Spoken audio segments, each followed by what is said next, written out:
j'ai commencé la musique comme ça, m'enfermer avec un magnéto, et je me rappelle avoir passé 100 heures sur un morceau. Bah, franchement, les 100 heures, c'était que du bonheur et moi-même.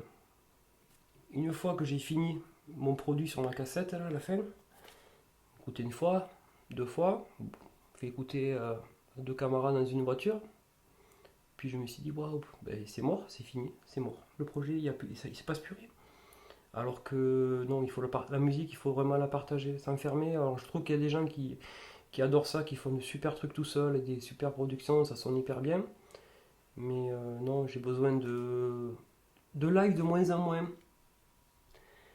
Là aussi, ça me fatigue le live.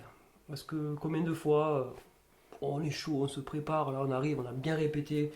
Et puis, deux fois sur trois, ouais putain, on nous a mal sonorisé, t'as vu le son de merde qu'on avait.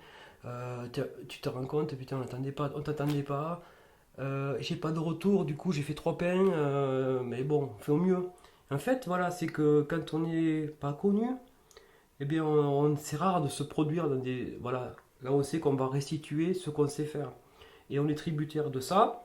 Et puis finalement, cette joie-là, à la fin de la soirée, se transforme. On rentre, après avoir passé tant d'heures avec le matériel, je ne parle même pas d'argent, parce qu'on est à moitié payé ou pas du tout. Mais au moins de rentrer avec la banane en disant, ben, waouh, c'était beau, les gens ont apprécié. Et non, se dire, ben non, t'as vu, ce sont été beaux. Enfin voilà, en fait, de rentrer d'une passion comme ça et rentrer déçu. Et je pense que ça parlera d'autres, ça, hein.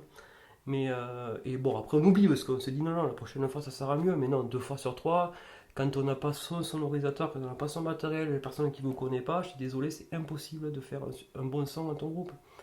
Et ça, c'est hyper frustrant.